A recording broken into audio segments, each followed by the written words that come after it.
आनम् नमो सिद्धाणं नमो आयर्याणम् नमो वज्रायाणम् नमो लोये सवसाहुनम्।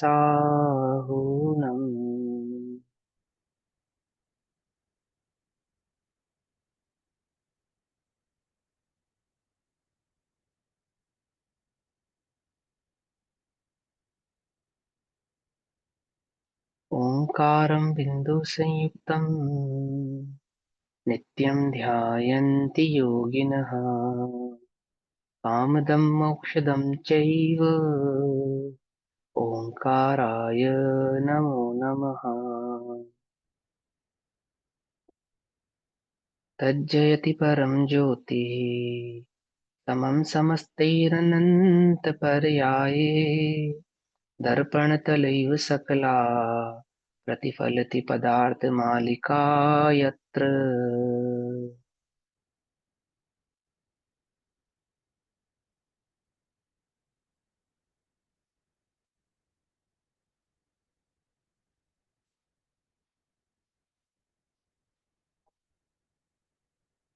हमारी रात्रिकालीन कक्षा का विषय चल रहा है यदि पुरुषार्थ सिद्धि उपाय। प्रयोजनभूत तत्व की सिद्धि का क्या उपाय है ये बतलाते हुए आचार्य अमृतसर हमसे कहते हैं कि मूल उपदेश तो शुद्धोपयोग का है और शुद्धोपयोग के जो धारी हैं पुरुषार्थी हैं ऐसे भी मुनिराज हैं और हम तुम्हें निरंतर शुद्धोपयोग को प्रकट करने का उपदेश देने हेतु मुनि धर्म अंगीकार करने का उपदेश देते हैं। तथापि जो मुनि धर्म को अंगीकार करने में असमर्थ है ऐसे जीवों को मुनि धर्म अंगीकार करने की सामर्थ्यता हेतु श्रावक धर्म का उपदेश देते हैं। ठीक, उस श्रावक धर्म के उपदेश में आचार्य अमरचंद्र देव अभी तक हमको सात तो श्रद्धान रूप जो सम्यक दर्शन है उसका भाव हमको समझाते हैं। क्यों? क्योंकि त्रादव उस रत्नत्रय के मार्ग में सर्व सम्यक दर्शन प्रथम है। बिना उस सम्यक दर्शन को प्रकट किए धर्म की प्राप्ति धर्म की शुरुआत होती नहीं है। उस सम्यक दर्शन के भाव को समझाते समय सात तत्वों के श्रद्धान रूप सम्यक दर्शन को अब सम्यक के 8 अंगों का वर्णन करते हैं कि जिसको वह सम्यक दर्शन प्रकट होता है ऐसे उस सम्यक दृष्टि जीव के जीवन में या उसकी परिणति में ये 8 अंग भी प्रकट होते हैं। जैसे मनुष्य है उसके अंग है ना अंगोपांग, कैसे पहचानते हैं मनुष्य को ये मनुष्य है? अंगोपांग से पहचानते हैं। ये त्रियंच है तो कैसे पहचानते? अंगोपांग से पहचानते हैं। और फिर त्रियंच में भी ये आमुख त्रियंच है, ये आमुख त्रियंच है, ये घोड़ा है, ये बिल्ली है, ये हाथी है, ये पहचानते ना। तो कैसे पहचानते हैं? उसके अंग उपांग देखकर ही तो पहचानते। ऐसे ही उस सम्यक दृष्टि जीव के अंगोपांग अर्थात इस ये चिन्ह शरीर के चिन्ह नहीं, सम्यक दर्शन के उस श्रद्धा के उस आत्म परिणति के उस सम्यक दर्शन की परिणति के उस वीतराग परिणति के कुछ चिन्ह है, कुछ लक्षण प्रकट होते हैं। उन लक्षणों की चर्चा या अंग के माध्यम से करते हैं, 8 अंगों के माध्यम से। उसमें सबसे पहला जो अंग है वो निशंकित अंग है अर्थात शंका नहीं होना। हम शंका नहीं होना किसको समझते हैं और शास्त्र में शंका नहीं होना किसको कहा है वह भाव यहाँ पर समझाया जाएगा। क्या कहते हैं?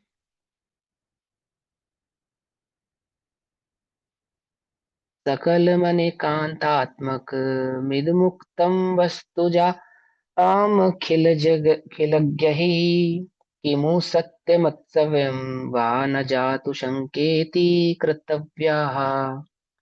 अखिलज्ञ है। अखिलज्ञ मतलब अखिलज्ञ किसको कहते हैं?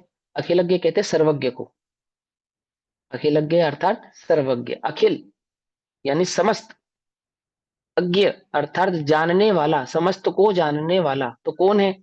इस समस्त को जानने वाले सर्वज्ञ हैं, केवल ज्ञानी भगवान है। अखिलज्ञ द्वारा उक्तम कहा गया यह सकलम समस्त वस्तु जातम वस्तु समूह। वस्तु समूह अर्थात वस्तु समूह का मतलब क्या है? वस्तु द्रव्य समूह। गुण पर्याय। हाँ, वस्तु समूह का अर्थ है, देखो वस्तु समूह का अर्थ होता है कि 6 द्रव्यों के समूह को विश्व कहते हैं। तो वस्तु समूह का अर्थ विश्व भी होता है, एक बात। ठीक। और अनंत गुणात्मक वस्तु होती है, अनंत गुणों के समूह को वस्तु कहते हैं यानी कि द्रव्य कहते हैं। तो वस्तु समूह का अर्थ द्रव्य भी होता है, और वह द्रव्य त्रिगुणा होता है, अर्थात द्रव्य गुण लक्षण द्रव्य गुण पर्याय वाला होता है। तो उस अपेक्षा से वहां समस्त, ये जब अनेकांत वस्तु समूह कहा जा रहा है तो कहने का तात्पर्य यह है कि वहां पे वस्तु यानी कि द्रव्य द्रव्य स्वभाव की बात कही जाएगी। ठीक। वस्तु समूह अनेकांतात्मक, अनेकांत भाव रूप है। जो छह द्रव्य हैं, जो छह वस्तुएं हैं, वो कैसी है? अनंत धर्मों वाली है, अनंत गुणों वाली है, अनेकांत स्वभाव रूप है। वह है किमु सत्यम, क्या सत्य है? वह क्या सत्य है? वह असत्यम अथवा असत्य है। वह जो छह द्रव्यों का समूह है, और वो जो द्रव्य गुणात्मक, अनंत गुणात्मक अनंत धर्मात्मक भाव वाला है, ऐसा द्रव्य गुण स्वभाव वाला वह जो द्रव्य है, क्या वह सत्य है या असत्य है? सचमुच छह द्रव्यों का समूह ही ये विश्व है, अथवा क्या द्रव्य का स्वरूप ऐसा है अथवा ऐसा है? क्या वह द्रव्य सत्य है या असत्य है? क्या सचमुच में जीव हूं या नहीं हूं? क्या सचमुच पुद्गल से भिन्न कोई जीव तत्व है या नहीं है? ऐसा, समझे? असत्य है, ऐसी शंका कभी भी नहीं कर्तव्य करनी चाहिए। क्या कहते हैं? सम्यक दृष्टि को क्या, कैसा होता है सम्यक दृष्टि? कैसा होता है? जिसे वस्तु स्वरूप की खबर होती है वो सम्यक दृष्टि होता है। और जिसे वस्तु पे ही शंका है, जिसे द्रव्य की ही शंका है, जिसे अभी यही समझ में नहीं आया कि जीव किसको कहना और पुद्गल किसको कहना, जिसको भी यही शंकित है जिसका मन, क्या सचमुच में जीव का स्वभाव ऐसा है अथवा पुद्गल का स्वभाव ऐसा है, ऐसा लक्षण सम्यक दृष्टि का होता नहीं है। सम्यक दृष्टि का कैसा लक्षण है? कि वो द्रव्य स्वभाव में निशंकित है, कोई शंका उसको नहीं है। वह भली प्रकार से पहचानता है, जानता है कि द्रव्य कौन है, द्रव्य का स्वभाव कैसा है, उसका स्वरूप कैसा है। आई बात समझ में? देखो, सबसे पहला निशंकितंग किसको कहा? द्रव्य के स्वभाव को जानने वाले को कहा। अब इसमें एक बात ध्यान से समझना, द्रव्य का भली प्रकार से वास्तविक स्वभाव कौन जान सकता है? सबसे पहले, कि जिसने द्रव्य को भली प्रकार से जाना हो, देखा हो, उसके द्वारा बतलाया गया हो, है ना, उसके माध्यम से जाने तो ही हम जान सकते हैं, हम तो छद्मस्त हैं। तो वो कौन है जिसने द्रव्य को भली प्रकार से देखा है, जाना है और समझा है? कि वो सर्वज्ञ है ना। तो निशंकित अंग के अंदर दो भाव आ गए, अर्थात जिसको सर्वज्ञ का भरोसा है एक बात, और सर्वज्ञ के द्वारा बतलाए गए तत्व का भरोसा है दो बात। आई बात समझ में या नहीं समझ में? जिसको ये पक्का विश्वास है, कोई शंका नहीं है। क्या शंका नहीं है? कि ये जो वीतरागी भगवान है, सर्वज्ञ हैं, हितोपदेशी हैं, इनके द्वारा बतलाया गया जो तत्व का स्वरूप है, द्रव्य का स्वरूप है, वस्तु का स्वरूप है, वो ऐसा ही है, अन्य नहीं है। कैसे जाना उसने कि ऐसा ही है, अन्य नहीं है? स्वानुभूति से, स्वानुभूति से। भगवान के द्वारा बतलाए गए द्रव्य तत्व के स्वभाव को, स्वरूप को, अनेकांतात्मक वस्तु के स्वभाव को आगम के माध्यम से जाना, और जानने के बाद स्वानुभव प्रत्यक्ष किया। पकड़ में ही बात नहीं? पकड़ में ही, आगम से जानकर स्वानुभव प्रत्यक्ष किया, और किस निर्णय पर पहुंचे? कि प्रभु आपके द्वारा बतलाया गया जो वस्तु का स्वरूप है, वस्तु है, वह तत्व है, वह आत्मा है, ऐसा ही है, अन्य नहीं है। यदि स्वानुभूत नहीं करे तो शंका बनी रहे। कल आपने ऐसा बताया, हमने मान लिया, कल कोई और कुछ बताएगा तो उसकी मान लेंगे। कुछ बात समझ में ही नहीं? आपको मालूम, गुरुदेव से पहले भी स्वाध्याय होता था। ऐसा तो नहीं गुरुदेव से पहले स्वाध्याय नहीं होता था। यदि गुरुदेव से पहले स्वाध्याय नहीं होता होता ना, तो गुरुदेव का विरोध ही नहीं होता। क्या कहा? अगर स्वाध्याय ही नहीं होता तो विरोध भी नहीं होता। जो गुरुदेव कह देते सब मान लेते। गजब की बात यह थी कि स्वाध्याय तो गुरुदेव के पहले से भी होता था, स्वरूप की खबर नहीं थी। गुरुदेव ने क्या करना सिखाया? स्वाध्याय का मर्म समझाया, पहली बात। और परीक्षा प्रधानी बनाया। क्या बनाया गुरुदेव ने? क्या बनाया गुरुदेव? परीक्षा प्रधानी। मालूम कैसे? गुरुदेव स्वयं कभी भी कोई बात बिना प्रमाण के कहते नहीं थे, कहते ही नहीं थे। और जब भी कोई सिद्धांत बतलाते थे तो आगम का प्रमाण देते थे कि आचार्य द्वारा उस आगम में, इस गाथा में, इस भाव को इस प्रकार से कहा है, उस आगम में, इस गाथा में, इस भाव को इस प्रकार से कहा है, अथवा सिद्धांत ग्रंथ में आचार्य देव ने ऐसा कहा। ऐसा प्रमाण देकर गुरुदेव हम अपनी बात रखते थे। अपनी बात रखते थे, सर्वज्ञ की बात रखते थे, सर्वज्ञ की बात रखते थे, है ना। मुझे यहाँ पे मूल क्या बात बतलानी है? कि जब वस्तु स्वरूप का कोई प्रतिपादन करता है और स्वानुभूत नहीं होता है, तब किसी के भी इन्फ्लुएंस में आकर हमें वो वस्तु स्वरूप कैसा लगने लगता है। आपके द्वारा बतलाया गया भी सही लगता है, आपके द्वारा बतलाया गया भी सही लगता है, अन्य के द्वारा बतलाया गया भी सही लगता है। समझ नहीं बात समझ में।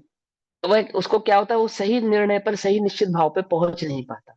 कभी आमुख की बात सही लगती है, कभी आमुख की बात सही लगती है, कभी कोई अपेक्षा सही लगती है, कभी कोई अपेक्षा सही लगती है। निरपेक्ष वस्तु स्वरूप को पकड़ नहीं पाता, समझ नहीं पाता। तो निशंकित कौन होता है? जिसने देवशास्त्र गुरु का श्रद्धान किया, शाबाश। और उन सर्वज्ञ द्वारा बतलाए गए सात तत्वों के स्वरूप को समझा, शाबाश। परंतु सात तत्वों के स्वरूप को जिसने अनुभूत नहीं किया, वो निशंकित हो पाता नहीं है। निशंकित कौन होता है? वह जो सात तत्वों के स्वरूप को समझकर, द्रव्य गुण पर्याय के स्वरूप को समझकर, उस अनेकांतात्मक वस्तु का अनुभव करके स्वानुभव प्रत्यक्ष करता है। तब उस ऐसे सम्यक दृष्टि जीव को सर्वप्रथम जो भाव प्रकट होता है, वो वस्तु के संदर्भ में निशंकित भाव प्रकट होता है कि नहीं, वस्तु का स्वरूप ऐसा ही है। कैसा? ऐसा नहीं कि मुझे ऐसा लगता है, ऐसा नहीं कि यहां भी ऐसा लिखा है और वहां भी ऐसा लिखा है। जैसे पंडित डोडोमल जी ने कहा, अपने को औरों जैसा समझता है और औरों को अपने जैसा समझता है। क्या कहा? वेदांतियों की बात पढ़ता है, अन्य मतियों की बात पढ़ता है, आत्मा के स्वरूप को यदा कदा जहां तहां पढ़ता है, और ऐसा विकल्प करता है कि अहो ये तो बात ऐसी ही है जैसी आचार्यों ने कही है, अथवा आचार्यों की बात ही यहाँ कही है। ऐसा नहीं है, ऐसा भूल नहीं करता। द्रव्य में गुण को नहीं मिलाता, गुण में पर्याय को नहीं मिलाता, पर्याय में द्रव्य को नहीं मिलाता, और द्रव्य गुण पर्याय अलग नहीं होते, ऐसा भी जानता है। आदि आदि। अर्थात क्या? कि वो सर्वज्ञ द्वारा कहा गया, केवली श्रुत केवली भड़िदम कहा गया, उस वस्तु स्वरूप को द्रव्य श्रुत से जानकर, और भाव श्रुति यानी कि आत्म अनुभव द्वारा हमने प्रत्यक्ष किया है। प्रत्यक्ष किया है, ऐसा आचार्य देव कह रहे नहीं कह रहे? यहाँ सर्वप्रथम पहली शर्त क्या रखी है? वस्तु स्वरूप को समझने के संदर्भ में, धर्म को प्रकट करने के संदर्भ में, त्रादव आदि रत्नत्रय के उस मार्ग में सर्वप्रथम सम्यक दर्शन ही मुख्य है। और वह सम्यक दर्शन कैसा है? कि वो स्वानुभूति से प्रकट होता है, आत्मानुभव से प्रकट होता है। उस आत्मानुभव से वह सम्यक दर्शन को प्रकट करने के लिए क्या किया जाता है? कि सात तत्वों के स्वरूप को भली प्रकार से पहचाना जाता है। उन सात तत्वों के स्वरूप को पहचान कर अनुभूति प्रकट करके सर्वप्रथम उस सम्यक दृष्टि जीव को जो भाव प्रकट हुआ है, अहो मैं एक चैतन्य गायक भाव ही हूं, अन्य कुछ नहीं हूं, ऐसा उसको वह विश्वास जो उत्पन्न हुआ है, उस विश्वास, उस श्रद्धान अथवा उस सम्यक दर्शन का नाम है निशंकित अंग। कोई शंका नहीं है, कोई शंका नहीं है कि मैं आत्मा हूं या नहीं हूं। बोलो भैया। सामने पिसी हुई शक्कर और नमक दोनों रखे थे।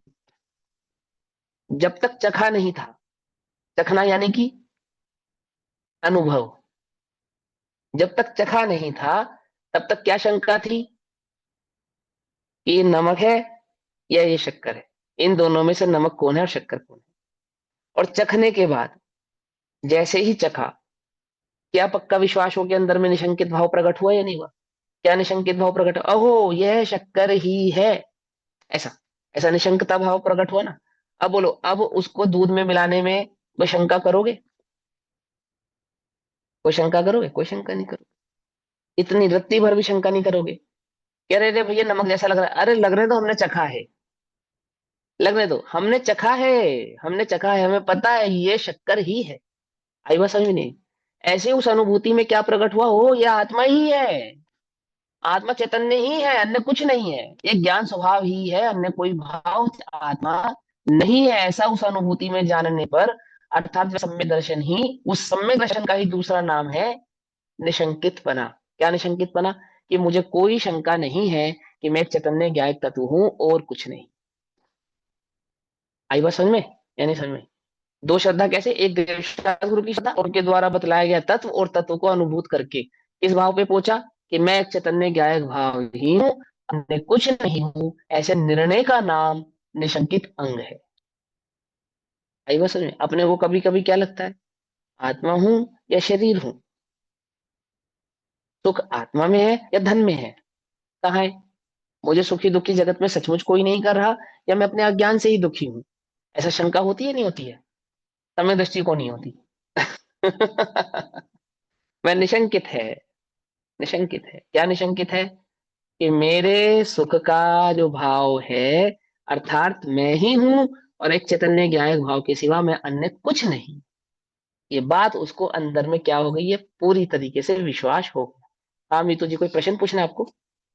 हाँ भैया, मैं ये पूछना चाह रही हूँ कि जैसे अगर मतलब उसको कितनी भी आगम पे श्रद्धा हो, या उसको कितना भी ये हो कि हम्म। मतलब जितना भी जो भी सर्वज्ञ ने बताया वो सच है, अब वो चाहे कितना भी उसे मानता हो, लेकिन जब तक उसको आत्मानुभूति नहीं होगी, मतलब तब तक उसको सम्यक हम्म। दृष्टि नहीं कहेंगे। निशंकित नहीं कहेंगे, सम्यक दृष्टि नहीं कहेंगे। नहीं कहेंगे। बस ये। वो सम्यक दृष्टि नहीं है, जब तक अनुभव प्रत्यक्ष नहीं करेगा तब तक सम्यक दृष्टि नहीं है। उधार की बुद्धि से निशंकता आती नहीं है। क्या कहा? ठीक। उधार की बुद्धि से निशंकता आती नहीं। निशंकता कब आती है? जब स्वानुभूति हो जाती है, स्वानुभव भाव प्रकट होता है, तब निशंकता आती है। लोक में भी जब तक आप किसी कार्य को स्वयं अपने हाथों से ना कर लो, तब तक क्या रहता है, घबराहट रहती है अंदर में, शंका बनी रहती है। लेकिन एक बार दो बार करने के बाद अंदर में क्या दृढ़ एक विश्वास हो जाता है ना, निश्चय हो जाता है। हो जाता है, नहीं हो जाता?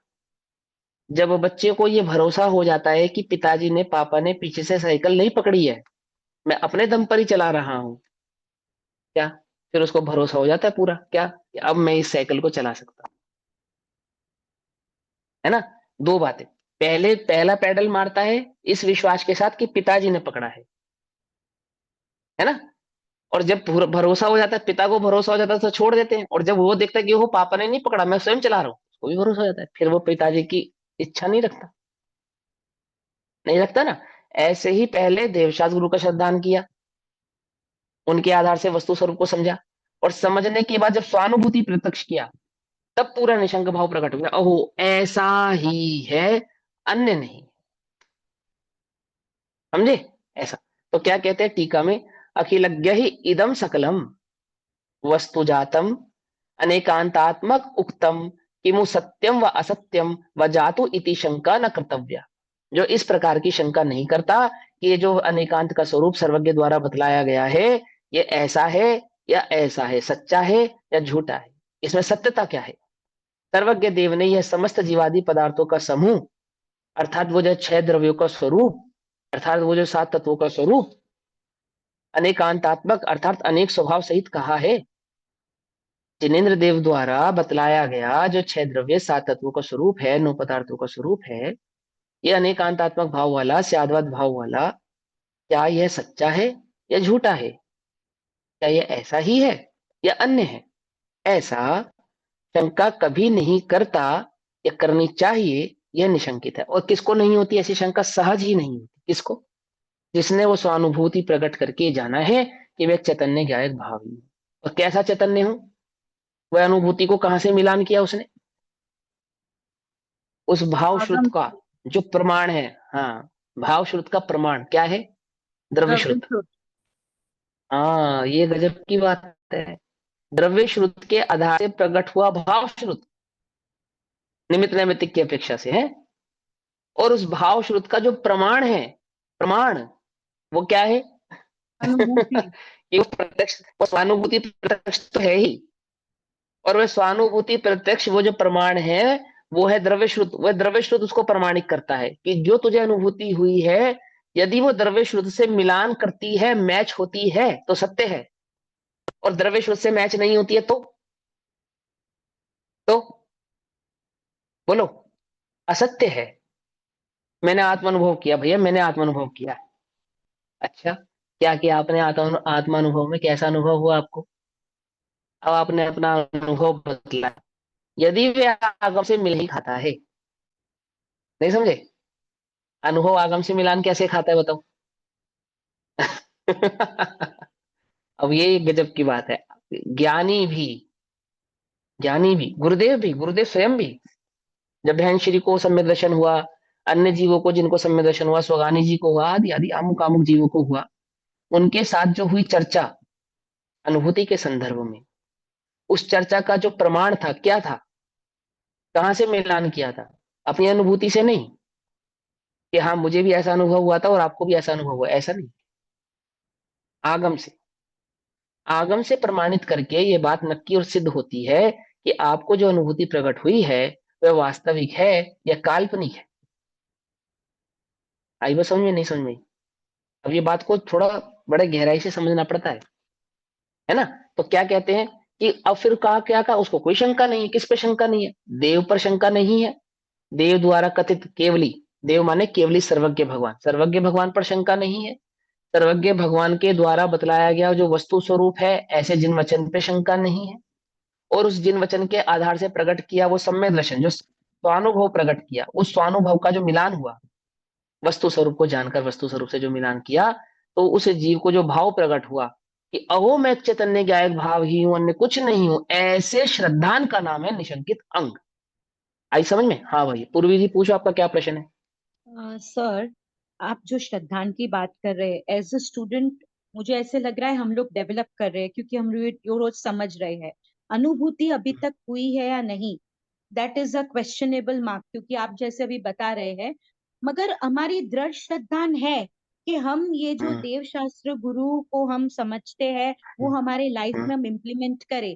कैन आई से हम्म। कि अगर मैं वो कर रही हूँ कि तो फिर वो निशंकित अंग है, इफ स्वानुभूति को मैं साइड में उपचार, रखूं तो। उपचार से दो उपचार बातें, से। दो बातें आप। हाँ, आपके प्रश्न के दो उत्तर हैं। पहला उत्तर, पहले प्रश्न का पहला उत्तर यह है कि मुझे आत्मानुभूति नहीं हुई है या हुई है। तो जिसको आत्मानुभूति प्रकट होती है उसको पता रहता है कि मुझे अनुभव प्रकट हुआ है। हमें मालूम नहीं है, ऐसा नहीं है, मालूम चलेगा आपको। अनुभव जब होगा तो आपके ज्ञान का विषय बनेगा भली प्रकार से। एक बात। फिर वो अनुभव सच्चा है या झूठा है, उसका आप स्वयं मिलान आगम से करेंगे। वस्तु स्वरूप का जो आपने स्वरूप समझा है, वस्तु स्वरूप का यदि सही स्वरूप समझा है आपने, आत्मा का, द्रव्य का, गुण का, पर्याय का, उस चैतन्य ज्ञायक भाव का, उस आपको एक्चुअल में आत्मानुभूति प्रकट हुई। नहीं समझा होगा तो किसी कल्पना को अनुभूति समझ लोगे, वो एक अलग बात है। ठीक है ना? पहली बात तो ये समझ लो। दूसरी बात, आत्मानुभव प्रकट होने से पूर्व की अवस्था में क्या मैं अपने उस श्रद्धान को निशंकित अंग मानूं कि जो जिन वचन पे हम श्रद्धा रखकर उस वस्तु स्वरूप को समझने का निर्णय कर रहे हैं, निर्णय हुआ नहीं, निर्णय माने अनुभूति, हुआ नहीं, कर रहे हैं, तो उस करने वाले निर्णय को उपचार से, व्यवहार से हम निशंकित कहते हैं। लेकिन वो वास्तविक निशंकित नहीं है। बोले क्यों? क्योंकि जब तक अनुभवी भूति प्रकट नहीं होती तब तक वो बात पे मोहर नहीं लगेगी। मोहर नहीं है। बात समझ में आती नहीं आती है? मोहर होना बहुत जरूरी है।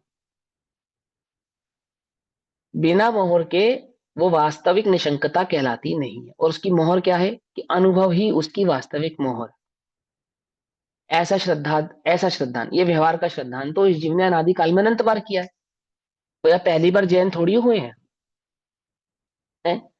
जब आपने पीछे और कमंडल के सुमेरु पर्वत में जितने ढेर लगा दिए, इतनी बार मुनि धर्म धारण किया, तो बिना जैन धर्म पर विश्वास और श्रद्धान किए किया होगा क्या जैन धर्म धारण? बोलो। नहीं ना। कोई ना कोई विश्वास और कोई ना कोई श्रद्धान अंतरंग में जैन धर्म के प्रति रहा होगा, तभी आपने निर्ग्रंथ विष को धारण किया होगा। ऐसे तो नहीं किया होगा। तो भी क्या नहीं हुआ? कल्याण नहीं हुआ। बोले क्यों? क्योंकि निशंकता प्रकट नहीं हुई। और निशंकता किसको कहते हैं? उस दृढ़ विश्वास को, अर्थात उस सम्यक दर्शन। अहो मैं एक चैतन्य हूं, अहम भाव निशंकता से अहम हो गया अंदर में। इसमें एक चैतन्य में। मुनिराज को शेर खाने आता है और उठ के नहीं भागते। क्यों? क्योंकि पूरे निशंक हैं कि मैं अजर अमर हूं और आत्मा हूं, और आत्मा को कोई छू नहीं सकता। क्या? निर्भय है, निर्भय है, कोई शंका नहीं। देह के मरण को अपना मरण मानते ही नहीं, ऐसी निशंकता। लेकिन ये भी उपचलित कथन है। हाँ, द्रव्यलिंगी को भी शेर खाए ना तो उठ के नहीं भागता। अरे द्रव्यलिंगी की छोड़ो, जगत में कोई मंद कषाई जीव हो, देवशास्त्र गुरु का श्रद्धान ना करता हो, ऐसा जीव भी उपसर्ग के काल में उठ के नहीं भागता। मालूम आपको? सांप डसे, शेर खावे, तो उठ के नहीं जाता। हरि के भरोसे पड़ा रहता है। हरि समझते हो? हरि, विष्णु, ब्रह्मा, महेश के भरोसे पड़े रहता है। तो क्या वो निशंकित है? बोलो। जिसका अहम चैतन्य में हुआ है, और चैतन्य के अहम में जिसने अपने को अजर अमर तत्व समझा है, और चैतन्य का स्वरूप भी कैसा? जैसा सर्वज्ञ ने बतलाया है वैसा। ऐसा नहीं जैसा यदा कदा किसी ने बतला दिया हो चैतन्य का स्वरूप, ऐसा नहीं। सर्वज्ञ के द्वारा बतलाया गया जो चैतन्य का स्वरूप है, उस चैतन्य के स्वरूप में हम भाव पूर्वक जिसको समय दर्शन कर पाए। इसे समय दृष्टि का पहला लक्षण है निशंक। क्या है उसकी निशंकता? कि उसको वस्तु स्वरूप में कोई भी किसी भी प्रकार की शंका नहीं है कि मैं चैतन्य ज्ञायक भाव तत्व हूं, अन्य कुछ नहीं। ऐसा उसे निशंक भाव प्रकट हुआ है। भावा शंका नाम संशय का है। जिन प्रणीत पदार्थों में शंका नहीं करना, इसी को निशंकित नामक अंग कहते हैं। कारण कि जिन भगवान अन्यथावादी नहीं है। स्वामी समंत भद्राचार्य कृत रत्नाकर्ण शवकाचार श्लोक 11 में कहा है, फुटनोट में, नीचे फुटनोट में, कि तत्व यही है, ऐसा ऐसे ही है, अन्य नहीं है, अथवा अन्य रीति से नहीं है। ऐसी निष्कंप तलवार की तीक्ष्ण धार के समान सन्मार्ग में संशय रहित रुचि, विश्वास को निशंकित अंग कहते हैं। और ये रुचि और ये विश्वास कहाँ प्रकट होता है? वो सम्यक दर्शन में ही प्रकट होता है, सम्यक दर्शन के साथ ही प्रकट होता है। सम्यक दर्शन से पूर्व नहीं है, वो पहले नहीं है। तो सम्यक दर्शन के साथ ही प्रकट होता है। क्या भाव प्रकट हुआ? आश्रम को निर्जरा नहीं मानता, निर्जरा को बंद नहीं मानता, बंद को मुक्ति नहीं मानता, जीव को अजीव नहीं मानता। आई बात समझ में? जीव जीव है, अजीव अजीव है, आश्रव आश्रव है, बंद बंद है, संवर संवर है, निर्जरा निर्जरा है, और मोक्ष मोक्ष है। अन्य तत्व को अन्य तत्व रूप नहीं मानता, अन्य तत्व को अन्य तत्व में नहीं मिलाता। कोई कहे मंद कषाय को निर्जरा का कारण, तो बोलो स्वीकार करता है या नहीं करता है? वो निशंकित अंग वाला सम्यक दृष्टि कषाय की मंदता को निर्जरा स्वीकार नहीं करता, अपितु बंद ही है ऐसा स्वीकार करता है। क्या? आश्रव ही है, कषाय है सो आश्रव ही है, वीतराग परिणति है सो निर्बंध ही है, सो निर्जरा ही है। ऐसा वह अंतरंग में निशंक भाव से स्वीकार करता है। क्यों? क्योंकि उसने स्वानुभूति से जाना है, स्वानुभव से जाना है। ऐसा ही वस्तु का स्वरूप है। और स्वानुभूति का लक्ष्य लक्षण वो जिनेन्द्र देव के आधार से, भगवान के आधार से। इसलिए निशंकता में दो की निशंकता है। पहले निशंकता सर्वज्ञ पे होती है, और फिर सर्वज्ञ के द्वारा बतलाए गए प्रतिपादन पर से जो अनुभूति प्रकट होती है वो वास्तविक निशंकता होती है। और वह वास्तविक निशंकता ही सच्ची निशंकता है। अन्य निशंकता तो इस जीव ने अनंत बार की, परंतु निश्चयात्मक निशंकता प्रकट नहीं होने के कारण इस जीव का क्या नहीं हुआ? कल्याण नहीं हुआ, कल्याण नहीं। आई बस समझ में? हम्म। छिलका छिलका खरीद लाए आप बादाम का, बादाम नहीं खरीद के लाए, छिलका छिलका तोल दिया, तो छिलका किसका है? बादाम का छिलका है या किसका छिलका है? क्या समझे? छिलका तो बादाम का ही है, उसमें तो नो डाउट, परंतु क्या वो बादाम है? बोलो।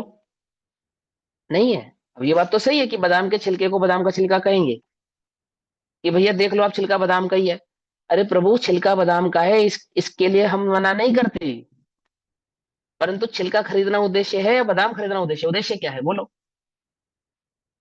उद्देश्य क्या है? ये नहीं भैया वो छिलका सस्ता मिल रहा था। अरे फ्री मिल रहा था भाई, सस्ता छोड़, फ्री मिल रहा था, फिर कौन खरीदता बताओ? कोई नहीं लेता। तुम भी अपने घर के फ्री के छिलकों का क्या करते हो? क्या करते हो? संभाल के रखते हो क्या? हैं? फेंक देते हो, सीधी सी बात है ना? ऐसे ही वह जो व्यवहार व्यवहार है वो क्या है?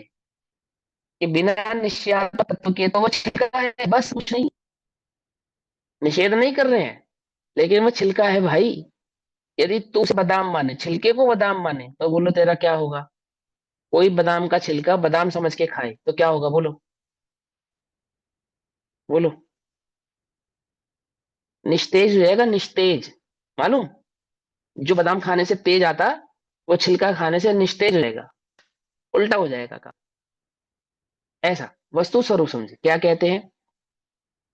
कि जिन भगवान अन्यथावादी नहीं है, ऐसा निशंक भाव से प्रकट हुआ है। दूसरा है निकांक्षित, कोई इच्छा नहीं।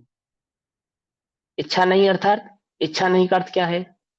सम्यक दृष्टि को इच्छा होती नहीं होती? रामचंद्र जी सम्यक दृष्टि मिथ्या दृष्टि है? सम्यक दृष्टि है। सीता की इच्छा हो रही है नहीं हो रही है?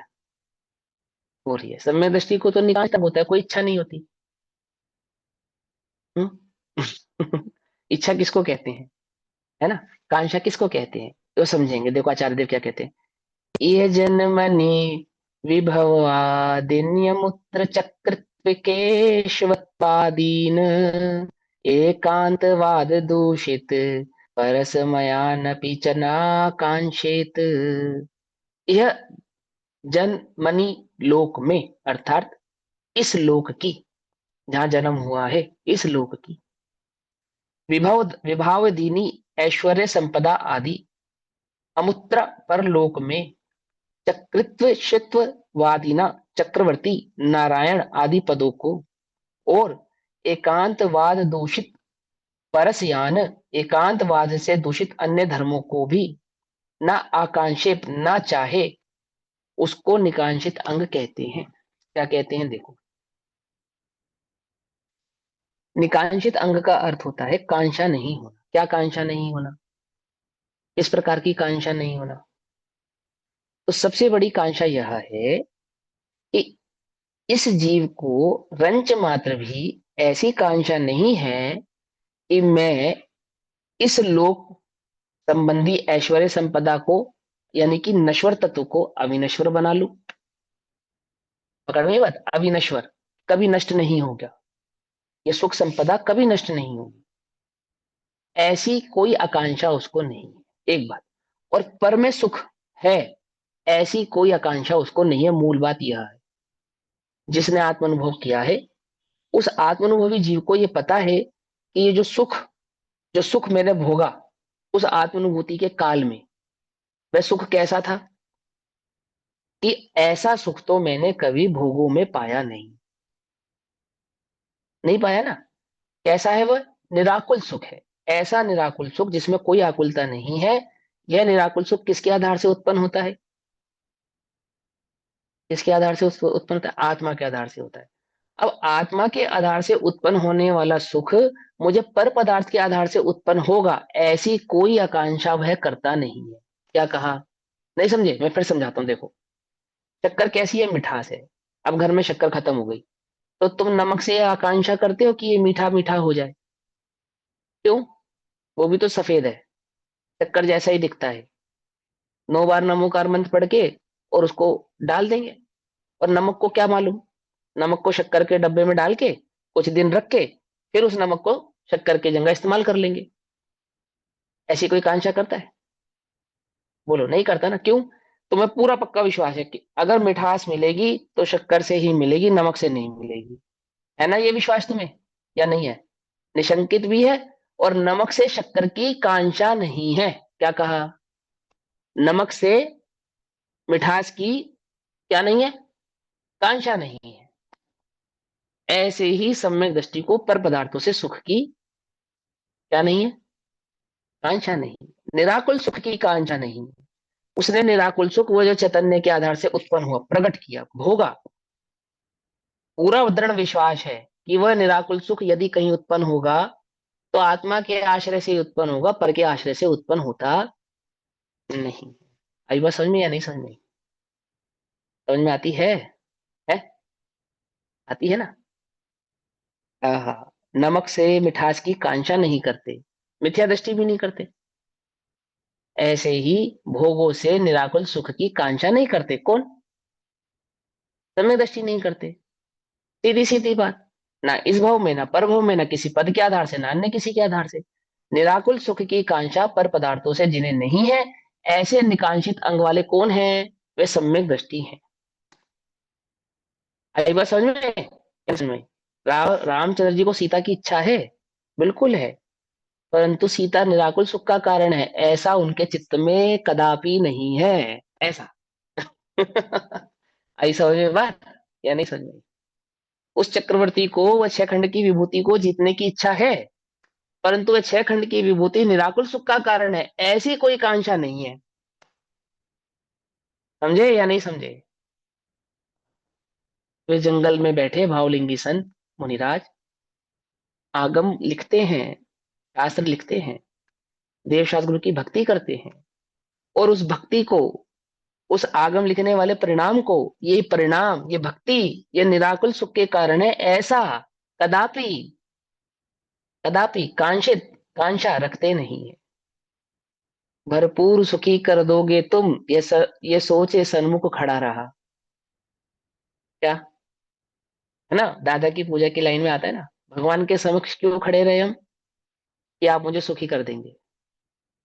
और एक अपेक्षा से, हाँ भगवान तुम्हें सुखी कर सकते हैं, सुखी होने का मार्ग बतलाकर, और तुम उस मार्ग का अनुसरण नहीं करो तो सुखी नहीं हो सकते। कि नहीं नहीं भगवान आप कर दो, हमें मार्ग वार्ग नहीं चाहिए, आप सुखी कर दो, कि मैं आपकी भक्ति कर रहा हूं तो सुखी हो जाऊंगा, ऐसी कोई कांक्षा उस सम्यक दृष्टि के चित्त में नहीं है। क्या कहा, कुछ बात समझ में आती नहीं आती है। मिथ्या दृष्टि को नमक से मिठास की कांक्षा नहीं है, और सम्यक दृष्टि को भोगों से निराकुल सुख की कांक्षा नहीं है। स्त्री की कांक्षा है, स्त्री में निराकुल सुख की कांक्षा नहीं है। भोगों की कांक्षा है। क्या कहा, धन संपदा की कांक्षा है, कदाचित है, कदाचित कदाचित कदाचित है। वो बतलाया ना अभी, दो परिणति बताई ना उसकी, चारित्र मोहिनी के आधार से, कर्मोदय के आधार से, परंतु वह मेरे निराकुल सुख का कारण है, सुख का कारण है, ऐसी कोई कांक्षा उस सम्यक दृष्टि के चित्त में उस पर द्रव्य के प्रति नहीं। वो निशंकित है, पूरी तरीके से निशंकित है, कि मिठास यदि आएगी तो शक्कर से ही आएगी, अन्य पदार्थों से नहीं आती, ऐसा निशंकित है। ऐसा निशंकित होने के कारण नमक से शक्कर की कांक्षा, मिठास की कांक्षा नहीं है। मैं चैतन्य ज्ञायक तत्व हूं, ऐसा निशंकित भाव वाला, वह निराकुल सुख पर द्रव्यों से भी प्रकट हो सकता है, पर भावों से भी प्रकट हो सकता है, ऐसी कोई कांक्षा उसके चित्त में नहीं है। आती है समझ में बात, निकांक्षित अंग, ऐसी कोई कांक्षा उस सम्यक दृष्टि के उपयोग में सोपन में भी नहीं है। देखो क्या कहते हैं टीका में, यह जन्मनि विभावादीनी विभावादीनी न आकांक्षेत, अर्थात सम्यक दृष्टि इस लोक में तो संपदा इत्यादि तथा पुत्र आदि को नहीं चाहता। हमने तो देखा है, चाहता है, बिल्कुल चाहता है। रामचंद्र जी लव कुश को चाहते हैं, और सीता को चाहते हैं, और 6 खंड की विभूति को चाहते हैं, और भरत बाहुली आपस में युद्ध कर रहे हैं। आपने ऐसे कैसे कह दिया कि वो इत्या पुत्र आदि को नहीं चाहता, संपदा आदि को नहीं चाहता। अरे मेरे भाई, संपदा आदि को नहीं चाहता अर्थात वह निराकुल सुख की कांक्षा नहीं करता उनसे। आई बात समझ में या नहीं समझ में। नमक खाते समय तुमने कभी ये कांक्षा नहीं की ना, क्या कि ये मिठास देगा, बोलो, की है किसी ने कांक्षा ऐसी, किसी ने नहीं। च अमुत्र चक्रित्व केशत्वादीन न आकांक्षेत, अर्थात तथा परलोक में चक्रवर्ती पद, नारायण पद और आदि शब्द से इंद्रादिक पद को नहीं चाहता, नहीं चाहता। कि प्रभु सुखी होने के लिए मुझे क्या, बोलो भैया, परलोक में सुखी होने के लिए क्या चाहते हो तुम, नरक जाना चाहते हो, स्वर्ग, बोलो कहाँ जाना चाहते हो। कि जहां भी सुख मिले वहां जाना चाहता हूँ। क्यों, मिथ्या दृष्टि को क्या लगता है, इस घर को छोड़ के चला जाऊं, कहाँ, जहां मुझे सुख और शांति मिले वहां, ऐसा ऐसा लगता है तुम्हें, नहीं लगता है। कहाँ मिलेगी सुख और शांति घर छोड़ने के बाद। कहाँ मिलेगी बोलो, कि भैया इस घर में तो बहुत अशांति है, और इस दुनिया में कोई तो ऐसी जगह होगी जहाँ शांति है ना कोई जगह, या नहीं बोलो, कौन सी जगह है वो। कि एक एक चैतन्य उपयोग रूपी जो गुफा है, घर है, इसके सिवा अन्य कोई जगह नहीं है, ऐसा उस सम्यक दृष्टि को दृढ़ विश्वास है, दृढ़ विश्वास है, सीधी सी बात है। ऐसा कि नहीं कि भोगों की इच्छा नहीं है, भोगों की इच्छा के काल में भी ये बात भली प्रकार से जानता है कि भोगों से आने वाला जो सुख है वो कैसा है, निराकुल है, ऐसा ऐसा ऐसा उसको नहीं है। बोलो भैया, करेला पसंद है, सबको पसंद है, कई लोगों को पसंद है, मतलब करेला कई लोगों को खाने में पसंद है, एवं मीठा लगेगा, ऐसी तो कांक्षा किसी को नहीं है। क्यों, नींबू, नींबू कड़वाहट देगा, ऐसी तो कांक्षा किसी को नहीं है। है किसी को कांक्षा, अमुक वस्तु के बदले अमुक वस्तु की कांक्षा तो कोई नहीं करता। पानी से पेट्रोल की, पेट्रोल से पानी की कांक्षा तो कोई नहीं करता, करता या नहीं करता है। जब प्यास लगती है तो पानी की कांक्षा करता है, ईंधन की पेट्रोल में कांक्षा करता है, ऐसे करता है ना। अन्य की कांक्षा अन्य से तो नहीं करता। ऐसे निराकुल सुख की कांक्षा सम्यक दृष्टि किससे करते हैं, भोगों से, भोगों से करते हैं, नहीं करते। तो क्या भोगों की कांक्षा नहीं करते? कदाचित करते हुए भी देखे जाते हैं, परंतु वह निराकुल सुख के कारण है, ऐसी कांक्षा नहीं करते हैं, ऐसी कांक्षा नहीं करते हैं। ये समझो आप ध्यान से, क्या कहते हैं? चामुत्र अर्थात परलोक में चक्रवर्ती पद, नारायण पद और आदि शब्द से इंद्रादिक पद को नहीं चाहता है, ऐसा नहीं चाहता है। वह सुखी होने के लिए भोगों को नहीं चाहता है, कदाचित भोगों को चाहता है, कर्म, तीव्र कर्म के उदय के कारण, मोह के उदय के कारण, चारित्र मोहिनी कर्म के उदय के कारण, परंतु वे मेरे निराकुल सुख के कारण है, इस अपेक्षा से नहीं चाहता, इस दृष्टि से नहीं चाहता है। ऐसा अंतरंग में विश्वास है उसको कि ये मेरे सुख के कारण नहीं है, ऐसा नहीं चाहता। कांटा चुभ जाता है हाथ में, कांटा तो निकालने के लिए क्या चाहिए? कांटा चाहिए।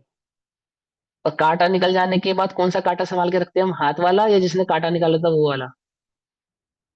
कौन सा रखते हैं? ये दोनों ही नहीं रखते, दोनों ही नहीं रखते, दोनों ही फेंक देते हैं। समझे ना? जो चुभा था वो भी, और जिसके माध्यम से निकाला था वो भी।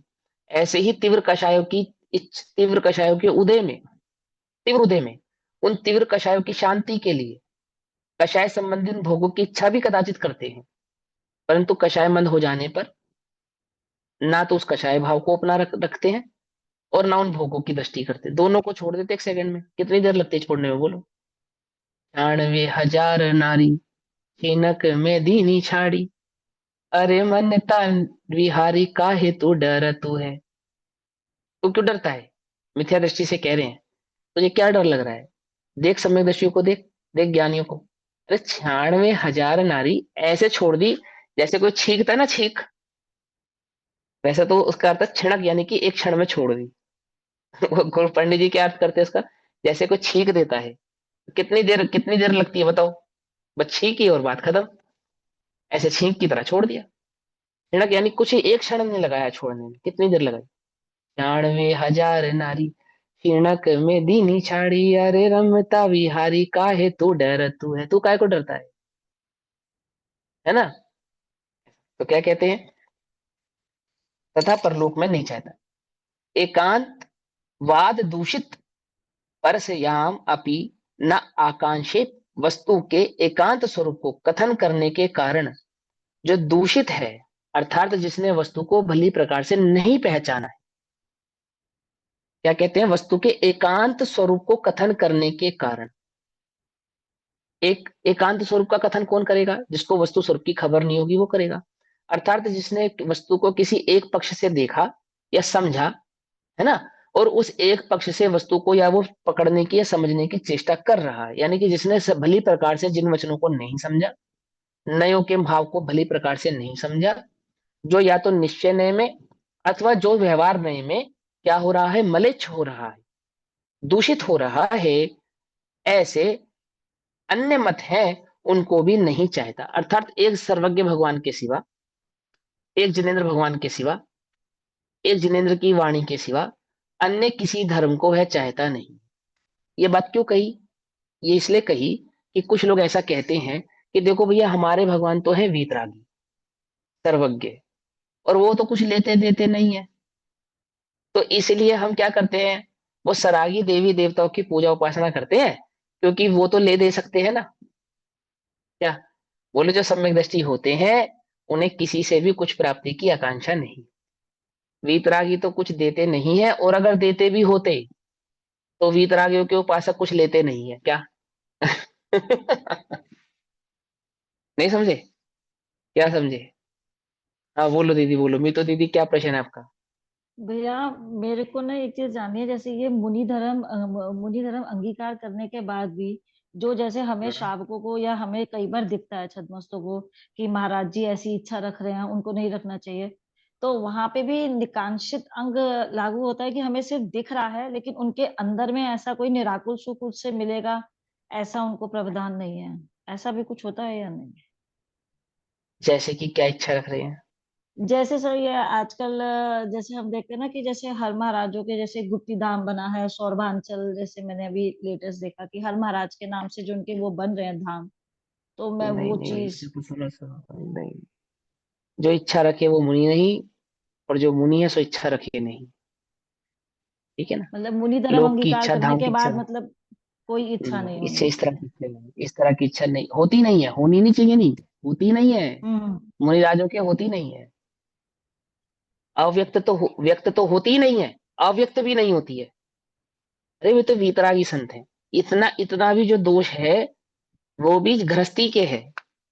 ये जो भोग संपदा आदि का जो दोष है वो भी गृहस्थी के, वो भी चौथे गुण स्थान वाले के। पंचम गुण स्थान वाले के तो इसके भी अनंतवा भाग है।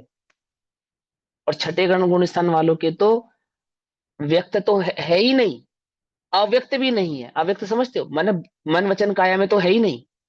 अंदर परिणति में भी उस अंश मात्र की भी इच्छा नहीं। कैसा धाम? ये चार धाम है ना, ये स्वद्रव्य स्वक्षेत्र स्वकाल स्वभाव का ये जो चार धाम है, अंतरंग का चैतन्य धाम, अहमदाबाद में बनाया जो, वो चैतन्य धाम नहीं। यहाँ अंतरंग परिणति का स्वद्रव्य क्षेत्र काल भाव का बना हुआ जो चैतन्य धाम, इस धाम के सिवा अन्य किसी धाम की इच्छा नहीं रखती। ठीक है ना? जिन मंदिर बनाना ये मुनिराजों का कार्य नहीं है। समझे? स्वर्ग से कौन आता है? इंद्र आता है समुद्रण की रचना करने। किसकी प्रेरणा से आता है? किसकी प्रेरणा से आता तो है? अधर्म के मुनिराजों की इंद्र प्रेरणा की से। प्रेरणा से कुबेर आता है। हाँ हाँ, कुबेर आता है। कोई मुनिराजों की प्रेरणा से थोड़ी ऐसा समुद्रण की रचना होती है। और जिस काल में जिस लोक में मुनिराज नहीं रहे, विक्षेप हो गए, तो क्या जिन मंदिरों का निर्माण नहीं हुआ? बोलो भैया। स्वर्गों में जिन मंदिर किसने बनाए? नरकों में जिन मंदिर किसने बनाए? किसने बनाए? मुनिराजों ने। उनकी प्रेरणा से बने हैं। हैं? अचित्य जितने भी ये धर्म ये चैताल्य बने हैं ढाई द्वीप में, तीनों लोकों में कौन सा चैताल्य है जो मुनिराजों की प्रेरणा से बना है? इस भरत क्षेत्र को छोड़ दो तो, इस भरत क्षेत्र को छोड़ दो आप, आर्यखंड की इस भूमि को, तो तीनों लोकों में बने हुए जो चैताल्य हैं, जिन मंदिर हैं, है ना, वो बनाए कृत्रिम अकृत्रिम जो चैताल्य हैं, वो किसकी प्रेरणा से बने? कौन से मुनिराजों की प्रेरणा से बने? उनकी प्रशस्ति पत्रों पे कौन से मुनिराजों के नाम लिखे हैं? बताओ जरा, हमें भी तो पता चले। भरत ने कैलाश पर्वत पर जिन मंदिर बनाया, इसकी प्रेरणा से। और उस कैलाश पर्वत का पंचकलानक किससे करवाया? कौन से मुनिराज से करवाया? कोई नाम तो आया ही होगा आदि पुराण में। आदि पुराण के रचयिता को ये बात पता ही होगी ना, कि जब उसको सबके नाम पता है, स्त्री के, पुत्र के, पुरुषों के, हर किसी के नाम पता है, सैनिकों के, सेनापतियों के, तो उनको ये भी पता होगा कि भरत के द्वारा बनाया गया वो जो भरत, वो आदिनाथ भगवान का कैलाश पर्वत में जिन मंदिर है, उसका पंचकल्याणक कराने के लिए आमुक मुनिराज पहुंचे। और आमुक मुनिराज की प्रशस्ति पत्र उस कैलाश पर्वत के जिन मंदिर जिन प्रतिमाओं पे लिखी है। सरोज आंटी जी, आपने पढ़ा है कहीं ऐसा? नहीं पढ़ा, है? मैंने नहीं पढ़ा। होना चाहिए ना, लेकिन होना तो चाहिए था। ऐसा नहीं है भैया, ऐसा नहीं है, मुनिराजों का कार्य नहीं है। ये मुनिराजों का कार्य। ज्ञान ध्यान सिवा नहीं दूजा कोई काज है। समझे? कोई दूसरा काम नहीं है उनके पास इसके अलावा। जो शास्त्र आदि के, जो उपदेश आदि के कथन को भी अपना कार्य ना मानते हो, क्या है? वे जिन मंदिर आदि बनाने की प्रेरणा, हाँ देखो शास्त्र में लिख दे हुए हैं, वो एक अलग बात है। कदाचित सहजता से कोई ऐसा संयोग बन जावे कि मुनिराज उस क्षेत्र में है जहां जिन मंदिर आदि का निर्माण हो रहा हो, और प्रतिमाओं को पंचकल्याणक के समय सूर्य मंत्र आदि दिया जा रहा हो, कदाचित वहां मुनिराज उपस्थित हो, कदाचित बाय चांस, तो मुनिराज वह सूर्य मंत्र आदि दे सकते हैं। और फिर पता है क्या करते हैं बाद में, आपको मालूम? प्रायश्चित लेते हैं सूर्य मंत्र देने का। बोलो, मुनिराज जानबूझ के ऐसा कार्य करेंगे जिसका प्रायश्चित लेना पड़े? है? जानबूझ के ऐसा कार्य करेंगे जिसका प्रायश्चित लेना पड़े? जानबूझ के? अरे जानबूझ के करे ऐसा कार्य जिसका प्रायश्चित लेना पड़े, वे मुनि नहीं है। कदाचित ऐसा कार्य हो जाता है तो प्रायश्चित लेते हैं। ये तो हाथी वाला काम हो गया, पहले तालाब में नहाए, फिर कीचड़ लपेटा, फिर हाथ तालाब में नहाए, फिर कीचड़ लपेटा, फिर तालाब में नहाए। अन्य मतियों में क्या है? पाप करो गंगा में नहाओ, फिर पाप करो, फिर गंगा में नहाओ, फिर पाप करो, फिर गंगा में नहाओ। ये है क्या जैन धर्म? ये है क्या? बुद्धि पूर्वक प्रायश्चित करने वाले कार्य करो, फिर प्रायश्चित करो। अबुद्धि पूर्वक किए गए दोषों का प्रायश्चित लेते हैं। बुद्धि पूर्वक किए गए दोषों को मुनि नहीं कहते हैं। क्या कहा? आई बात समझ में? क्या कहते हैं कि वस्तु के एकांत स्वरूप को कथन करने के कारण जो दूषित है, ऐसे अन्य मत उनको भी नहीं चाहता, उनको भी नहीं चाहता। एकमात्र देवशास्त्र गुरु के श्रद्धान और उनके द्वारा बतलाए गए वस्तु स्वरूप का भली प्रकार से जिसे निकांक्षित निशंकित भाव प्रकट हुआ है, ऐसा निशंकित अंग वाला जो जीव है, ऐसा वह सम्यक दृष्टि है, उसे पर द्रव्यों पर पदार्थों में निराकुल सुख की कांक्षा नहीं है, और वह किसी अन्य देवी देवता के आधार से भी उस सुख को चाहता नहीं है। ऐसा कोई विकल्प उस सम्यक दृष्टि के चित्त में नहीं है। भावार्थ, निकांक्षित नाम वांछा रहित का है, वांछा नहीं है। अब समझाया ना मैंने, वांछा नहीं है का मतलब क्या है कि आमुक वस्तु की आमुक वस्तु का भाव आमुक वस्तु से प्राप्त हो जावे, ऐसी वांछा नहीं है। ये समझो ध्यान से, है ना। जैसे शक्कर की मिठास मुझे नमक से प्राप्त हो जावे, ऐसी अनर्गल वांछा नहीं करता हूं। ऐसे ऐसे निराकुल सुख का वेदन करने वाला वह सम्यक दृष्टि जीव उस निराकुल सुख की इच्छा, उस निराकुल सुख की वांछा उन भोगों से नहीं करता। कदाचित भोगों की इच्छा भी करता है, लेकिन वो बात जानता है कि भोगों में निराकुल सुख नहीं है। ये बड़े ध्यान से समझना बात, क्या कहते हैं। और जो इच्छा हुई है उसको भी भला नहीं जानता, जो इच्छा हुई है ना उसको भी भला नहीं जानता, उसको डिफेंड नहीं करता है, उसको अच्छी नहीं मानता है, त्यागने योग्य ही मानता है, छोड़ने योग्य ही मानता है। कदाचित चारित्र मोहिनी की तीव्र उदय के कारण छोड़ भी नहीं पाता है, तो भी ऐसा नहीं है कि हाँ वो तो मेरी इस भूमिका में होने योग्य है, होने योग्य है, ऐसा नहीं, नहीं होने योग्य, ओहो नहीं होने योग्य, नहीं होने योग्य, ऐसा। कारण कि इस लोक संबंधी तथा परलोक संबंधी पुण्य पाप के फल को नहीं चाहता है, अर्थात संसार को नहीं चाहता है, इस लोक को नहीं चाहता है, परलोक को नहीं चाहता, अर्थात संसार के अंश मात्र की भी जिसको वांछा नहीं है, जिसका संसार के परमाणु मात्र में भी अपनत्व नहीं है, एकत्व नहीं है, ममत्व नहीं है, ऐसा वह सम्यक दृष्टि जीव है। इसलिए सम्यक दृष्टि पुण्य पाप के फल रूप इंद्रियों के विषयों के आकुलता का निमित्त होने से दुख रूप ही मानता है। इंद्रियों के विषयों को क्या मानता है, इंद्रियों के विषयों को दुख ही मानता है, दुख ही मानता है। जैसे कोई रोगी हुए औषधि की इच्छा रखता हो, ऐसा हो पर भी औषधि में सुख नहीं मानता है, औषधि में मिठास नहीं मानता है, और जरा सा भी रोग निरोगता को प्राप्त होता हो तो सर्वप्रथम औषधि को छोड़ता है। क्या कहा, बात समझ में नहीं। जरा सी भी निरोगता अंतर में भाषित होती हो तो सबसे पहले क्या छोड़ देता है, सबसे पहले दवाई छोड़ देता है। आई नहीं समझ में ये बात। ऐसे ही वो सम्यक दृष्टि जी अंतरंग में जरा भी परिणामों की स्थिरता पाता है तो जरा भी स्थिरता पाते ही सर्वप्रथम क्या छोड़ता है, जो वो भोगों में विषय कषाय की प्रवृत्ति थी सर्वप्रथम उसका त्याग करता है। और मिथ्या दृष्टि क्या करता है, सबसे पहले विषय कषायों को पकड़ता है, विषय कषायों की पूर्ति में सुख मानता है, विषय कषायों के मिलने को पुण्य और विषय कषाय के नहीं मिलने को पाप मानता है। बोलो, अपन को जिन वचन सुनने को मिल रहे हैं इसको पुण्य मानते हैं, या अपने घर में बड़ी गाड़ी आ जाए उसको पुण्य मानते हैं। बोलो, किसको लगता है पुण्य का उदय कब लगता है, तुम सुबह उठे, जिन जिन मंदिर गए, देव दर्शन तुमने किए, है ना, तो इसको तुम पुण्य का उदय मानते हो। या तुमको ये खबर मिले आज तुम्हें 1 लाख रुपए का प्रॉफिट हो गया, इसको पुण्य का उदय मानते हो, किसको मानते हो बोलो।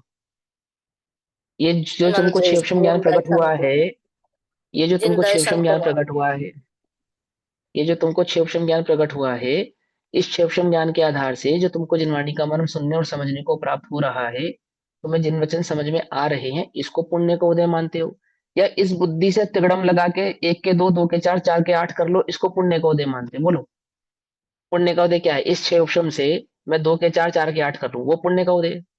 या इस क्षेपक्षम ज्ञान से मुझे क्षेपक्षम लब्धि प्रकट हो गया, अर्थात वो जिन वचन समझ में आवे, वो पुण्य का उदय। लेकिन अंतरंग देखो लगता क्या है, बताओ, नहीं जानना, नहीं हमें इच्छा नहीं है जानने की। अंदर में देखो अपने, हमें क्या लगता है पुण्य का उदय हम किसे मानते हैं। काया की स्वस्थता को पुण्य का उदय मानते हैं, या काया से जो संयम पालने का परिणाम उत्पन्न हुआ वो है पुण्य का उदय। बोलो, क्या है पुण्य का उदय, बोलो। अंतरंग में देखो किसे मानते हैं। लेकिन सम्यक दृष्टि किसको मानता है, पाप और पुण्य की इच्छा नहीं करता, अर्थात लोक में होने वाले अनुकूल और प्रतिकूल परिणामों में उनको अन्यथा परिणमाने की कोई इच्छा नहीं रखता है। और यदि उसको सुख की अंतर में इच्छा है तो वह बात जानता है कि निराकुल सुख तो एकमात्र चैतन्य के आधार से ही उत्पन्न होता है, अन्य किसी के आधार से उत्पन्न होता नहीं है। ऐसा सुखी होने के लिए मिथ्या उपाय नहीं करता। भोगों की इच्छा कदाचित हो सकती है, होने वाली इच्छा को भला नहीं जानता, अच्छा नहीं मानता, और जरा भी अंतरंग में परिणामों की अनुकूलता प्राप्त होती है, निराकुल दशा प्रकट करने का भाव प्रकट होता है, तो एक समय नहीं लगाता उस उस भोग आदि भाव को छोड़ने में, एक समय नहीं लगाता। आई बस समझ में? ऐसा नहीं चाहता। तथा अन्य मति नाना प्रकार के एकांत रूप कल्पना करते हैं, उन्हें भला जानकर नहीं चाहता। अन्य मतियों से क्या कल्पना नहीं करता? अर्थात किसी के चमत्कार से प्रभावित नहीं हो जाता, अर्थात किसी के द्वारा किए गए अन्य अन्य कार्यों को देखकर उनसे प्रभावित होता नहीं है ना? ऐसा निर्विचिकित्सा अंग, उस समय दृष्टि जीव के चित्त में, जीवन में, उसके परिणति में तीसरे नंबर का जो अंग उत्पन्न होता है वह है निर्विचिकित्सा अंग। क्या होती है भैया निर्विचिकित्सा? अर्थात तृष्णाशीतोष्ण प्रभृतिषु नानाविधेषु भावेषु द्रव्येषु पूरिषादिषु विचिकित्सा नैव करणीया।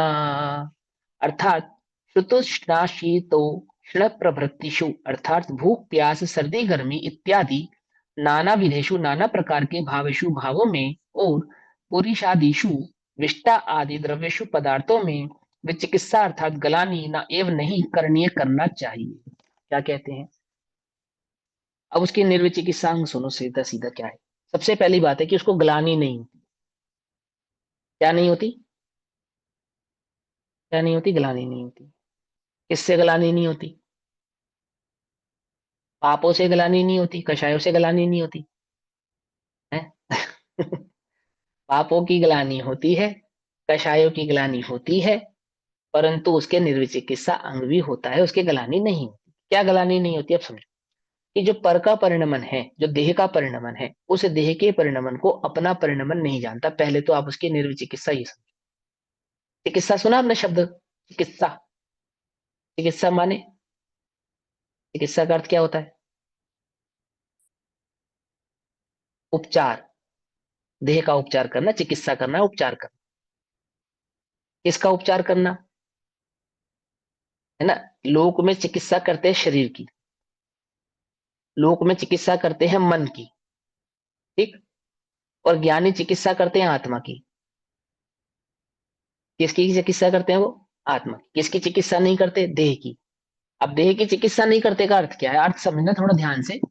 मुनिराजों की अपेक्षा से पहले समझाता हूं, फिर आपको सम्यक दृष्टि सामान्य जीव की अपेक्षा से समझ। मुनिराज नग्न है, अस्नान के धारी है, नहाते नहीं है, एक समय भोजन करते हैं, कर पात्री है, कभी प्राप्त होता है कभी प्राप्त नहीं होता है। ऐसी मलिन आदि देह कदाचित मुनिराजों की होती है। ऐसे मुनिराजों को देखकर जो घृणा नहीं करता, समझ में आई बात? क्या नहीं करता? घृणा, घृणा नहीं करता। मुनि एक तन जुगुप्सा मलिन नाम न की, देख घिनावे। हाँ नहीं गिरावे। एक जुगुप्सा नाम की कषाय होती है। जुगुप्सा नाम की कषाय में क्या होता है? जैसे जीव नाक सिकोड़ता है, रोगी को देखकर, अस्वस्थ जीव को देखकर क्या नहीं करता? ग्लानि नहीं करता। ठीक है। अब देखो इसमें एक बात समझो, डॉक्टर होता है, नर्स होता है, वो भी ग्लानि नहीं करती। जमादार होता है, वो भी ग्लानि नहीं करता। तो क्या फिर उसमें चिकित्सा अंग है? ऐसा तो नहीं है ना। लेकिन उसके भाव को समझना पड़ेगा हमें। ग्लानि नहीं करता का अर्थ क्या है? ग्लानि नहीं करता इसका मतलब ये नहीं कि जगत में जो नहीं करने योग्य कार्य वह भी करता है, ऐसा नहीं। ऐसा नहीं, उसकी जुगुप्सा भाव को समझना पड़ेगा कि उसकी जुगुप्सा कषाय नहीं है, उसका मतलब क्या है। देखो सबसे पहला निर्विचिकित्सित अंग यह है कि किसी के दोषों को देखकर उसको दोषी नहीं देखता। पहली बात तो ये करता है। जगत में दोष तो जीव में है ही। कितने दोष हैं जीव में? असंख्यात दोष हैं। ऐसे दोषी जीवों के दोषों को देखकर जीव को दोषी नहीं देखता। कैसी दृष्टि है मुनिराजों की?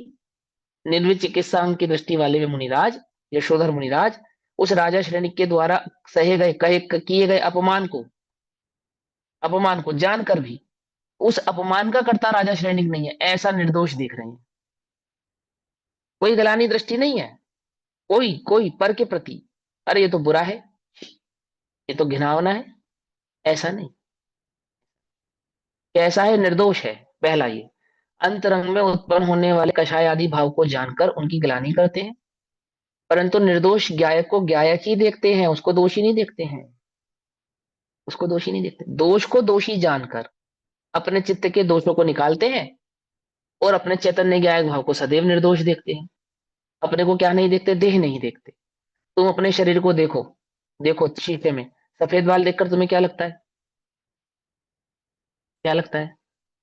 झुर्रियां पड़ जाए चेहरे पे तो क्या लगता है? क्या दिखता है?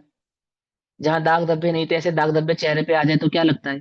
जो तुम्हें लगता है वो मुनिराजों को नहीं लगता है। क्यों नहीं लगता है? क्योंकि उन्हें मैं देह हूं ऐसा नहीं लगता है। आई बात समझ में? नहीं समझ? निर्विचिकित्सा क्या अर्थात अपने को देह नहीं मानता। अब ज्ञानी के जीवन में आ जाओ। यहाँ पे सम्यक दृष्टि आदि के जीवन में निर्विचिकित्सा कैसे उत्पन्न होता है, कैसे प्रकट होता है? दूसरों की बढ़ती को देख के ईर्ष्या भाव धारण नहीं करता। क्या कहा? ज्ञानी जनों के जीवन में कदाचित किसी प्रकार का कोई रोग हो जावे, उन ऐसे ज्ञानियों को रोगी देखकर उनसे घृणा नहीं करता। घृणा नहीं करता। मुनिराजों के संदर्भ में आप जब भगवती आराधना आदि पढ़ेंगे तो कई बार क्या होता है, मल अविरुद्ध हो जाता है, अवरुद्ध हो जाता है मल, है ना? तो अभी यहाँ क्या करता है डॉक्टर? अनीमा लगाता है।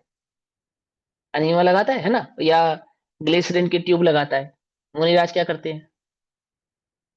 अनीमा लगाते होंगे। नहीं, है? हाथ से निकालते हैं। अपने हाथ से मल निकालते हैं। अपने हाथ से मल निकालते हैं। कदाचित जंगल में विष्टा आदि के गड्ढे में भी गिर जाते हैं। गिर जाते हैं। क्या करते हैं? गलानी नहीं करते। ये नहीं सोचते ए भगवान कहाँ मैंने मुनिधर्म अंगीकार कर लिया, कहाँ इस चक्कर में पड़ गया मैं, निर्गुण साधु बनने के चक्कर में क्या दशा हो गई मेरी। ऐसा ऐसा विकल्प नहीं करते हैं। ऐसा विचार नहीं करते हैं। कोई उनसे घृणा करता हो तो वे स्वयं को घृणित दृष्टि से देखें, ऐसा नहीं करते हैं। समझे नहीं समझे? कोई तुम्हें काला कह दे तो तुम्हें अंदर में क्या लगता है? क्या लगता है? ऐसा मुनिराजों को नहीं लगता है, ऐसा ज्ञानियों को नहीं लगता है। ऐसा निर्विचिकित्सा किसको कहना कि देह की दृष्टि से कोई तुम्हारा अपमान करता हो तो वह उसे अपना अपमान नहीं मानते। ज्ञानियों का ऐसा ही चित्त है, ज्ञानियों का ऐसा ही उपयोग है। आई बात समझ में? नहीं समझ में? क्यों? अपने को देह नहीं मानते ना, अपने को देह नहीं मानते। कदाचित सुंदर शरीर मिलता है, कदाचित कुरूप शरीर भी मिलता है। बोलो मिलता है या नहीं मिलता? ज्ञानियों का कुरूप शरीर नहीं हो सकता? एक भी नारकी का सुंदर शरीर नहीं होता। असंख्या सम्यक दृष्टि है वहां, कुरूप देह वाले। आई बात समझ में? नहीं समझ में? है ना? है ना? असंख्या सम्यक दृष्टि है त्रियंच, टेढ़ी देह वाले। क्या? क्या है? ऐसा अंतर में विकार नहीं है कि अरे भगवान एक ऐसी देह प्राप्त हुई, ऐसा नहीं। ऐसा। और यहाँ मनुष्य गति के जो मनुष्य हैं उसमें जो ज्ञानी है वो कैसे हैं कि ना स्वयं को शरीर देखते हैं ना अन्य किसी को शरीर देखते हैं। शरीर के रोग को तो रोग के आधार से तो किसी को रोगी देखते ही नहीं, और विषय कषाय के आधार से भी किसी को रोगी नहीं देखते, पापी नहीं देखते। ऐसी ऐसी निर्विचिकित्सा उनके चित्त में उत्पन्न होती है। ऐसा नहीं कि विषय कषाय को भला जानते हैं, उल्टा नहीं पकड़ना। लेकिन कदाचित कोई विषय कषाय आसक्त जीव हो तो उसको भी क्या देखते हैं? भगवान देखते हैं। गुरुदेव कैसा देखते थे? बोलो विरोधी को भी। निर्विचिकित्सा के धारी थे ना गुरुदेव, तो विरोधी को कैसा देखते थे? भूलेला भगवान। भूलेला भगवान देखते थे गुरुदेव। ओहो ये तो भूलेला भगवान छे, ऐसा देखते। निर्विचिकित्सा वाला जीव अन्य को भी देह से नहीं देखता, अपने को भी देह से नहीं देखता। ऐसा जो लोक में जुगुप्सा के कारण है, ऐसे जुगुप्सा के कारणों को घृणा नहीं करता, उनके प्रति ज्ञानियों के प्रति घृणा नहीं करता। इसका मतलब ये नहीं है कि घृणित कार्यों को करता है, ऐसा नहीं है। अर्थ ये नहीं, कदाचित घृणित कार्यों का जो प्रसंग बनता है, कदाचित, तो क्या नहीं करता? क्या नहीं करता? दुखी नहीं होता, चित्त को मलिन नहीं करता। मुनिराज जंगल में बैठे ध्यान कर रहे हैं। तुम कभी चिड़ियाघर गए हो? चिड़ियाघर गए हो? तुम अभी शेर के पिंजरे के पास से गुजरोगे तो भयंकर बदबू आती है वहां से, मालूम? बिल्कुल भयंकर बदबू एकदम। क्यों आती है? वो मांस खाता है ना, उसके पिंजरे के आसपास वो मांस पड़ा रहता है, तो जितना खाया खाया, जितना नहीं खाया वो सड़ता है, तो भयंकर बदबू आती है वहां से। जंगल में कदाचित कोई मुनिराज के समक्ष शिकार करके ले आवे कोई जानवर, वो वहीं पड़ा रहता है, वो ध्यान कर रहे हैं, बहुत भयंकर बदबू आती है, लेकिन क्या मुनिराज इसलिए उठ के नहीं चले जाते कि बदबू आ रही है? बुद्धिपूर्वक तो ऐसे स्थान पे नहीं बैठते, बुद्धिपूर्वक जाकर तो ऐसे स्थान पर नहीं बैठते। कदाचित ध्यान के काल में कोई ऐसा प्रसंग बन जावे तो उठ के भागते नहीं है, ऐसा। आई बात समझ में? ये नहीं समझ में क्या है ये उनका निर्विचिकित्सा भाव है कि आत्मा के आश्रय से जीतते हैं उसको। ये तो बहिरंग है। अंतरंग में क्या है? अंतरंग में उत्पन्न होने वाले राग द्वेष आदि परिणाम कदाचित उत्पन्न भी होते हैं, परंतु उन राग द्वेष के परिणामों से घबराते नहीं है, डरते नहीं है, अपने को उन परिणामों के आधार से दोषी नहीं देखते। अपने गुरु के जाके समक्ष जाकर सहजता से उन परिणामों को बतला देते हैं, अपने दोषों को बतला देते हैं। बस गुरु उनको सहजता से दोष मुक्त कर देते हैं। दोष के आधार से, दोष के उत्पन्न होने के आधार से अपने को दोषी नहीं देखते। निर्विचिकित्सा अंग है उनका। देखो क्या कहते हैं निर्विचिकित्सा अंग के संदर्भ में। विचिकित्सा नाम असुहावने का है, अर्थात जो अच्छा ना लगे, सुहावना ना लगे। तो क्या नहीं लगता सुहावना? रूप सुहाना नहीं लगता, सुगंध दुर्गंध सुहानी नहीं लगती, है ना? भोजन प्रीतिकर सुहावना नहीं लगता, वाणी वाणी सुहावनी नहीं लगती, है ना? कितने लोक में क्या नहीं, कितना सुहावना नहीं लगता तुमको? गर्मी होती है, तेज गर्मी सुहावनी लगती नहीं लगती है? क्या कहते हो आप? मौसम बड़ा सुहावना है। तो कौन सा मौसम सुहावना लगता है तुमको? और कौन सा मौसम तुम्हें सुहावना नहीं लगता? ना प्रतिकूल मौसम सुहावना नहीं लगता, अनुकूल मौसम सुहावना लगता है, सीधी सी बात। पांचों इंद्रिय के विषयों में सुहावना और असुहावना भाव समझते हो ना? तो विचिकित्सा नाम किसका है? जो सुहावना ना लगे, ठीक। अथवा ग्लानि का है, अर्थात जिससे ग्लानि हो, घृणा हो, अच्छा ना लगे, उससे जो रहित हो, जिनको ऐसा कोई परिणाम नहीं है कि लोक में आमुक परमाणु तो अच्छा है और आमुक परमाणु बुरा है, ऐसा होकर भी शुद्धि पूर्वक ही आहार ग्रहण करते हैं। नवदा भक्ति पूर्वक से बनाया गया आहार ही ग्रहण करते हैं, 16 शुद्धि का बनाया हुआ भोजन आहार ही ग्रहण करते हैं। क्या कहा? ऐसे यदा कदा किसी का कुछ भी ग्रहण नहीं कर लेते। हमें तो भी चिकित्सा अंग है भैया, क्या फर्क पड़ता है घिया में और आलू में, है? क्या फर्क पड़ता है जैनी ने बनाया है या नॉन जैनी ने? क्या फर्क पड़ता है भैया घर में बनाया है या हलवाई का बनाया है? ऐसा नहीं, ऐसा नहीं। वो भी चिकित्सा भाव से ग्रहण कर लेते, अरे ऐसा नहीं, उल्टा ग्रहण मत कर लेना, उल्टा ग्रहण नहीं करना, मिथ्या ग्रहण नहीं करना। विचिकित्सा की बुद्धि पूर्वक तो जलानी आदि के कार्यों में परिवर्तित नहीं है, और कदाचित हो जावे तो नीति पूर्वक उनका आचरण करते हैं। अब आहार करते समय बाल आ गया, क्या करे? गलानी करे या नहीं करे? कि नहीं भैया वो गलानी नहीं करते, वो बाल निकाल के और कोर ग्रहण कर लेते हैं, ग्रास ग्रहण कर लेते हैं, है? ऐसा अंतराय नहीं है। करते। हाँ, ऐसा नहीं करते। गलानी भाव से अंतराय नहीं करते, गलानी भाव से अंतराय नहीं करते। अपने मेरे कार्य के, मेरे मुनि धर्म के विरुद्ध है ऐसा जानकर उसको सहजता से, ग्रास आदि को सहजता से त्याग कर, सहजता से, अंतरंग में दुखी हुए बिना, परिणामों को मलिन किए बिना, शुद्धोपयोग की परिणति पूर्वक सहजता से त्याग करके अपने आमुक कार्य को करके चले जाते हैं। गलानी नहीं करते, अरे आज तो यार शिव पाप का उदय था, ऐसा नहीं करते, ऐसा नहीं करते।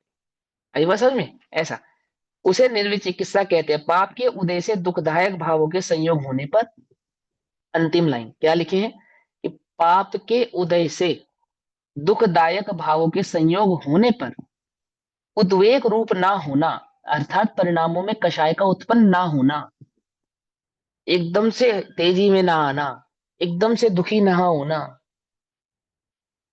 कारण की उदयाधीन कार्य में अपना वश नहीं है। कारण क्या है? कि उदयाधीन कार्य में अपने वश चलता नहीं, ऐसा जानकर पुद्गल का परिणमन है, ऐसा सहजता से स्वीकार करके, कार्य को स्वीकार करके सहजता से चलते हैं। ऐसा ऐसा वे निर्विचिकित्सा अंगधारी मुनिराज होते हैं। पेज नंबर 61 में जो भाव है वह हम कल पढ़ेंगे। तब तक के लिए सभी को जय जिनेन्द्र। ओम नमः सिद्धेभ्यः। निज निधि निज में बताई यह अनंत उपकार, उसके लिए जिनवाणी माँ को वंदना शतबार। नमो हरिहंता।